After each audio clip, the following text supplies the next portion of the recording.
आणि आमदार तुम्ही निवडून द्यायचे. मला लक्षात नाही की किती वर्षानंतर मी तुमच्या भेटीला आलेलो आहे. 5 नाही जास्त असेल, कारण मधल्या काळात तुम्ही काय आमच्या पदरामध्ये आशीर्वाद दिलेच नव्हते. पण आता वणीचा उमेदवार मला आपल्या मशालीचाच पाहिजे. आणि एवढंच नाही तर आसपासच्या परिसरामध्ये महाविकास आघाडीचे जे अधिकृत उमेदवार आहेत, मग ते आपली मशाल तर आहेच, हात आहे, तुतारी फुकणारा मावळा आहे, सगळीकडे प्रचंड विजय हा महाविकास आघाडीचा झाला पाहिजे. आजच्या दिवसातली पहिली सभा आहे. आज एकूण 5 सभा आहेत. इथून पुढे जात जात जात मग 40 गाव आणि चोपड्यापर्यंत मला जायचंय. पण एक गोष्ट माझ्या लक्षात आली की मला जास्त भाषण करण्याची आवश्यकताच लागत नाहीये. कारण जिथे जातो तिथे लोक सांगतात, साहेब तुम्ही काळजीच करू नका, इथून आम्ही तुम्हाला विजय दिलाच. बघा, हे असंच सगळीकडे सांगतायत. फक्त एक लक्षात ठेवा की 20 तारखेला कुठेही डोळ्यावरती पट्टी बांधू देऊ नका कोणालाही. कारण आता तसं पाहिलं तर आपल्या न्यायदेवतेच्या डोळ्यावरची पट्टी सुद्धा काढलेली आहे, त्याच्यामुळे तुमच्या डोळ्यावर सुद्धा असण्याची गरज नाही. तुम्हाला डोळसपणाने मतदान करायचंय. मी उतरल्यानंतर मुद्दामून मी का बोलतोय, कारण मी माणसांना त्या दोष देत नाही, मी यंत्रणेला दोष देतोय. आणि सगळी चॅनल्स आहेत त्यांना मी सांगतोय की हे जे मी बोलतोय ते दाखवा. मी हेलिकॉप्टरने आलो, आल्यावरती 8-10 जण माझ्या स्वागतासाठी उभे होते. म्हटलं काय करायचंय, नाही बॅग तपासायचे. म्हटलं तपासा. त्यांचा व्हिडिओ काढलाय. मग त्या अधिकाऱ्याला विचारलं, एक लक्षात घ्या, कुठेही तुम्हाला चौकशीसाठी किंवा तपासणीसाठी अडवलं तर जे तपासतायत त्यांचं सुद्धा ओळखपत्र तपासा, त्यांना कुठे नोकरीला आहे त्या नोकरीचं अपॉइंटमेंट लेटर तपासा, आणि जसे तुमचे खिसे तपासतात त्यांचेही सुद्धा खिसे तुम्ही तपासा. कारण हा अधिकार आहे आपला, हा अधिकार आहे. मतदात्याचा तो मूलभूत अधिकार आहे. लोकशाहीचा तो कोणालाही तुम्हाला अडवता येणार नाही. तुम्ही सुद्धा त्याचं सगळं तपासा, हा अधिकार आहे तुम्हाला. नाक्यावरती जेवढ्या वेळा अडवतील आणि जेवढ्यांना अडवतील त्यांनी सगळ्यांनी तपास अधिकाऱ्यांचे खिस्यापासून ओळखपत्रापर्यंत सगळं तपासा. आणि यंत्रणेला मी सांगतोय की मी काही रागावलेलो नाही अजिबात. तुम्ही तुमचं कर्तव्य करता, मी माझं कर्तव्य करतोय. मग मी त्याला विचारलं, जशी माझी बॅग तू तपासलीस, मोदी शांची बॅग तपासलीस का रे? तपासायला हवी की नको? त्या दाढीवाल्या मिंद्याची तपासायला हवी की नको? गुलाबी जॅकेटाची तपासायला हवी की नको? दुसरा तुमचा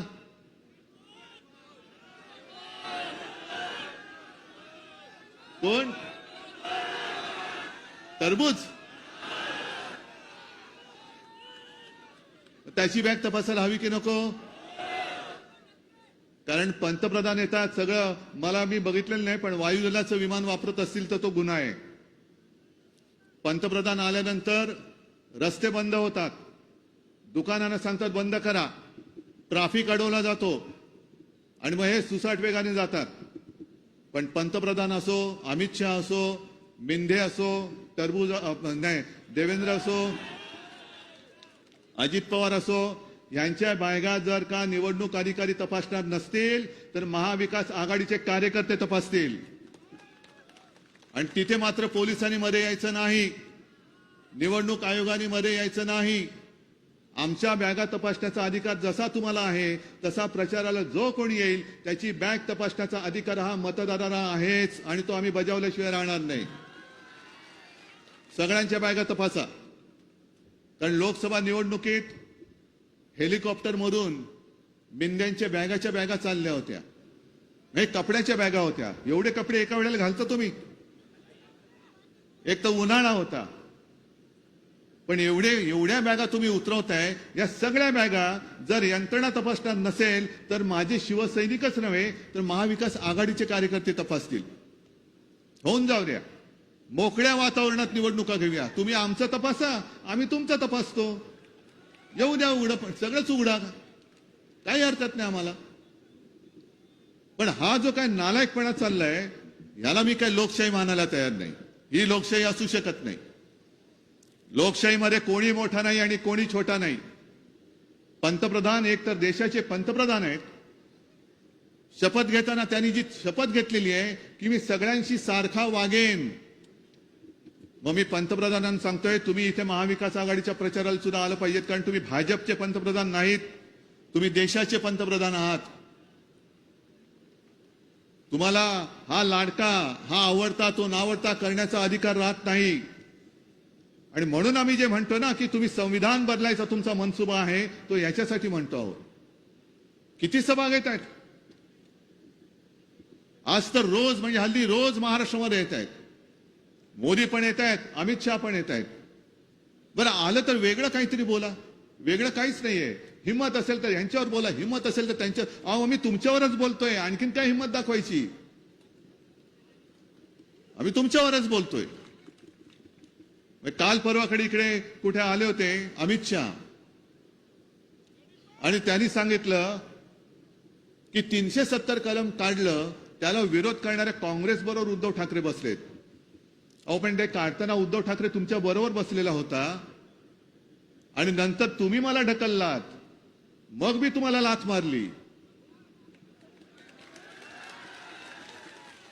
पण काश्मीर मधल्या 370 कलम जे तुम्ही काढलं, आम्ही तुम्हाला पाठिंबा दिला. मग मी काही प्रश्न तुम्हाला विचारतो. तुम्हाला सोयाबीनला भाव मिळतोय का रे बरोबर? कापसाला मिळतोय का? पीक विमा मिळतोय का? नुकसान भरपाई मिळते का? अरे पण 370 कलम काढलं ना, तरी सुद्धा तुम्ही असे बोलता. काय समजतंय की नाही तुम्हाला? 370 कलम काश्मीरचं काढलं आणि तुम्ही आपला तुमचा सोयाबीनचा भाव घेऊन बसलात. अमित शहाजी, काश्मीरच्या 370 कलमाचा माझ्या शेतकऱ्याची काही संबंध नाहीये. त्याला सोयाबीनला भाव तुमचा काढलेले 370 कलम देऊ शकत नाही. त्याच्या कापसाला भाव तुमचं काश्मीर मधलं काढलेलं 370 कलम देऊ शकत नाही ना. त्याला इथे जो कोळसा उद्योग आहे त्याच्यामध्ये रोजगार तो देऊ शकत नाहीये. कोणाचा आहे रोजगार? कोण आले तिकडे? सगळे बाहेरची लोक. कोण आले?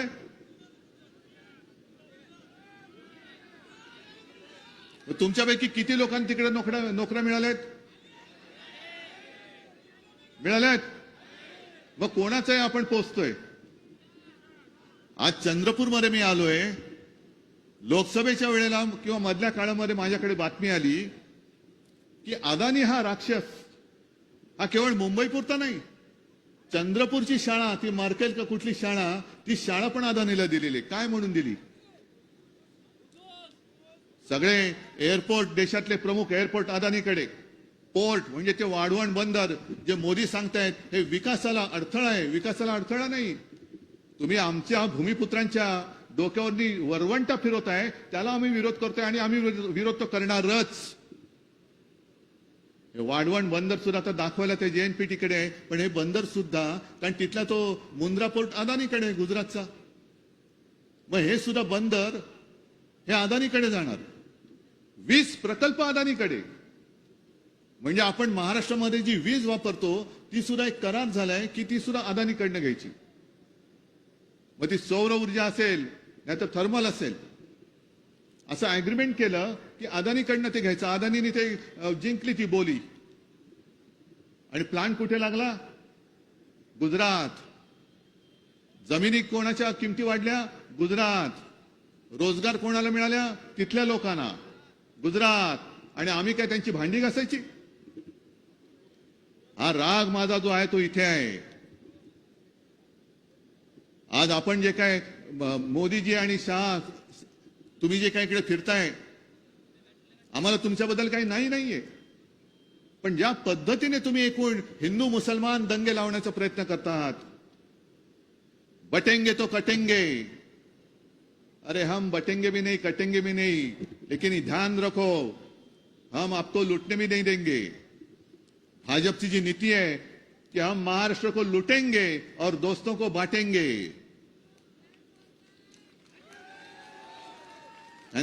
लुटेंगे आणि बांटेंगे.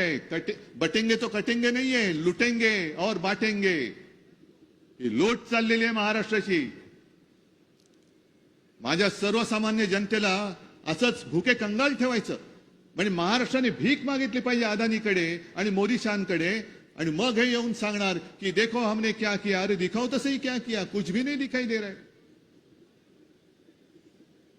आणि आता त्यांना कळलेलं आहे स्वतः मोदींना हिंदू हृदय सम्राट शिवसेना प्रमुख बाळासाहेब ठाकरेंचं नाव घेऊन मतं मागायला लागतायत. ही आपल्या बाळासाहेबांची पुण्याई आहे आणि तुमच्या सगळ्यांचं कर्तृत्व आहे. काल नांदेडला होते आणि त्यांनी बाळासाहेबांची तारीफ केली. आजपर्यंत मी आणि मीच. कारण त्यांना कळलं की महाराष्ट्रामध्ये मोदी गॅरंटी चालत नाही. सडकी कुचकी नासकी गळकी ही मोदी गॅरंटी, खोटी मोदी गॅरंटी चालत नाही. इकडे नाणं एकच खणखणीत चालतं, ते म्हणजे हिंदू हृदय सम्राट बाळासाहेब ठाकरे यांचं चालतं. आणि ज्याप्रमाणे काही वर्षापूर्वी मोदीजी तुम्ही नोटबंदी केली होती, आज भले हे सरकार लाडकी बहीण म्हणून 1500 रुपये देत असेल, तुम्ही काळजी करू नका. आपलं सरकार आल्यानंतर आपण ते 3000 देणार आहोत. पण त्या नोटबंदीच्या वेळेला अनेक माझ्या गृहिणी अशा आहेत, माता बहिणी अशा आहेत की त्या घरच्यासाठी काही पैसे हे थोडे चोरून नाही लपून ठेवतात. बरोबर ना? बरोबर की नाही? बघा तिथं हात वर करतायत. मग ते कुठला डाळीचा डबा असेल, पिठाचा डबा असेल, आहे ना, हे सगळं. म्हणजे त्यांनी काय सांगितलं होतं, मैं विदेश से काला धन लावूंगा. अरे तुम्ही माझ्या बहिणींच्या घरातलं धन तुम्ही लुटलं. ते सगळे पैसे तुम्ही शून्य करून टाकलेत. रक्कम शून्य, त्याची किंमत शून्य. कोणी दिला होता अधिकार? काय म्हणून तुम्ही आमच्या या सगळ्या गोरगरिबांना लाईनीमध्ये उभं केलं होतं? त्याच्याबद्दल काहीतरी बोला. एकदम उडता आणि काश्मीरमध्ये जात आहे. मग काश्मीरमध्ये जसं जात आहे तसं मणिपूरमध्ये का नाही गेलात अजून मोदीजी? मणिपूरमध्ये आज सुद्धा अत्याचार चालू आहेत. एका आदिवासी महिलेवरती गेल्या गुरुवारी अत्याचार झाला. म्हणजे जेव्हा मोदी आणि शाह इकडे भाषण देत होते तेव्हा मणिपूरमध्ये एका महिलेवरती अत्याचार करून तिला जिवंत जाळून टाकण्यात आलं, घर पेटवून देण्यात आलं. 3 मुलांची आई. त्याबद्दल बोलतच नाही. महिलांच्या सुरक्षेबद्दल काही बोलायचं नाही.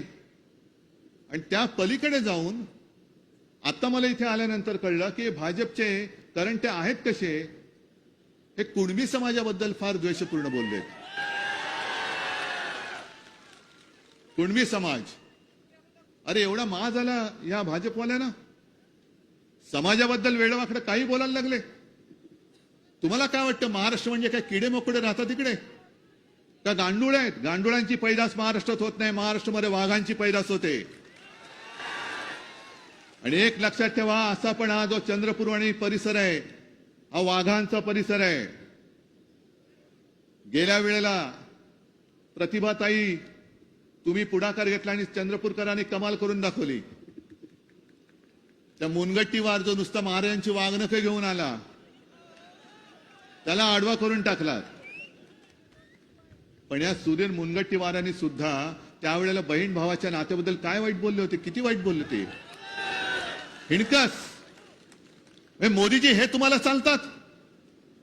तुम्ही मला हिंदुत्वावरनं प्रश्न विचारता, पण बहीण भावावरती एवढं घाणेरडं गलिच्छ बोलणारा माणूस आज देखील महाराष्ट्राच्या मंत्रिमंडळात तुम्ही ठेवलाय. हा माणूस तुम्हाला चालतो जो मनाने पूर्णपणे नासलेला आहे. कुणबी समाजाबद्दल द्वेषपूर्ण बोलणारी माणसं ही मोदीजी तुम्हाला चालतात. आणि तुमच्याकडनं आम्ही नीतिमत्तेचे धडे घ्यायचे. मग आज आम्ही जे आलेलो आहोत आम्ही करून दाखवलेलं आहे. आपलं महाविकास आघाडीचं सरकार असताना तुम्ही मला मी जाहीर सभाेत जाहीर सांगायचं आणि चॅनलवाल्यांनी पाहिजे तर जनतेचं मत घ्यावं. तुम्हाला सोयाबीनला भाव आपण दिला होता की नव्हता तुम्ही जाहीर सांगा. कापसाला भाव होता की नव्हता तुम्ही जाहीर सांगा. जी काय आपत्ती आली होती त्या आपत्तीच्या वेळेला तुम्हाला नुकसान भरपाई मिळत होती की नव्हती? मग आता पीक विम्याचे पैसे मिळत आहेत. मग काय करायचंय? 370 कलम काढलं ना. पण आमच्याकडे सगळ्यावरती उत्तर आहे. 370 कलम काढलं, मग त्याच्यात तुमचा सोयाबीनचा भाव आला, कापसाचा भाव आला, पीक विमा आला, नुकसान भरपाई आली, रोजगार आला, महिला सुरक्षा आली. सगळं काही एकत्र केलं तर काश्मीर मधलं 370 कलम काढलं. काय काढली? आयात बंदी ना. मग तेच आहे. सोयाबीनचे भाव का पडले? डाळीचे भाव का पडले? आयात शुल्क माफ करून तिकडनं डाळ आणि सोयाबीन आणि खाद्यतेल आयात केलं म्हणून. हा करंटेपणा कोणी केला? काय उद्धव ठाकरेंनी केला? अरे उद्धव ठाकरे बसला होता या सगळ्या महाविकास आघाडीच्या बरोबरीने. भले हो, होतो ना मी काँग्रेस सोबत, आज सुद्धा आहे. मग एक ते क्लिप फिरवत आहेत शिवसेना प्रमुखांची. मी माझ्या शिवसेनेची काँग्रेस होऊ देणार नाही बोललेच होते. पण बाळासाहेब हेही बोलले होते, भाजपला कमळाबाई सुद्धा ते बोलले होते. आणि कमळाबाईची मस्ती चालू द्यायची नाही हे सुद्धा बाळासाहेब बोलले होते. हे का नाही दाखवत? मग 25-30 वर्ष भाजपासोबत राहिल्यानंतर शिवसेनेची भाजपा नाही झाली, तर आता काँग्रेस सोबत राहिल्यावरती शिवसेनेची काँग्रेस कशी होईल? कोणी कोणाला बरोबर घेतलं? अगदी मोदींचा भाजप मेहबूबा मुफ्ती बरोबर काश्मीरमध्ये सत्तेत बसला होता म्हणून तो झाला का त्यांचं?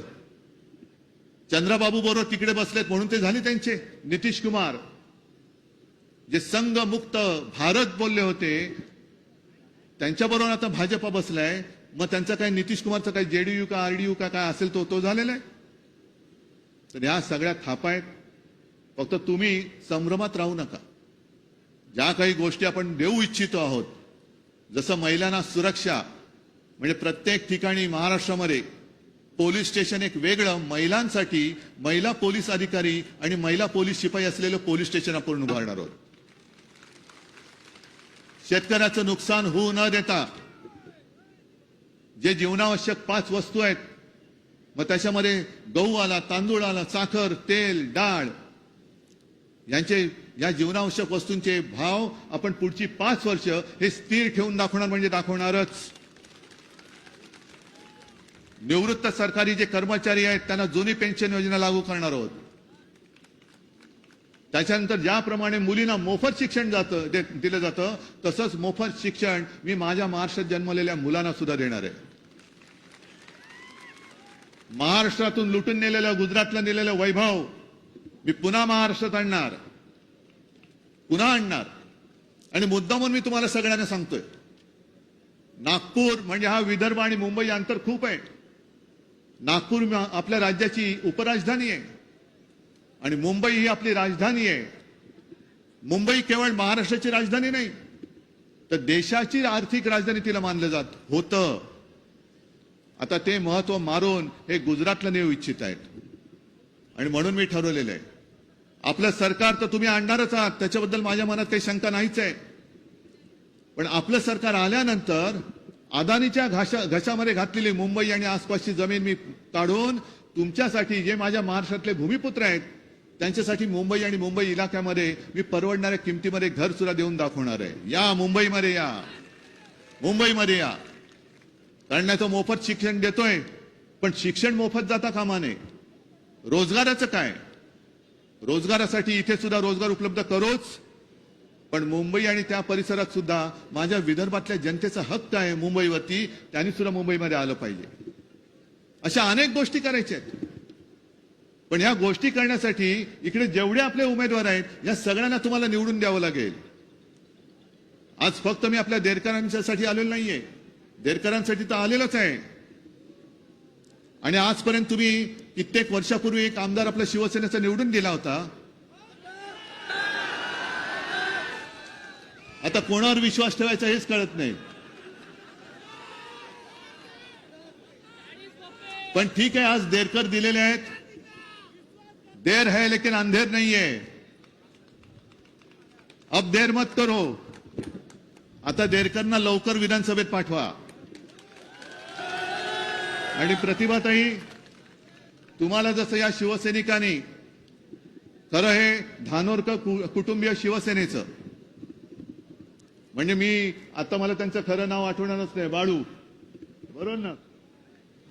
हा आपला शिवसेनेचा कार्यकर्ता, अत्यंत निष्ठावान.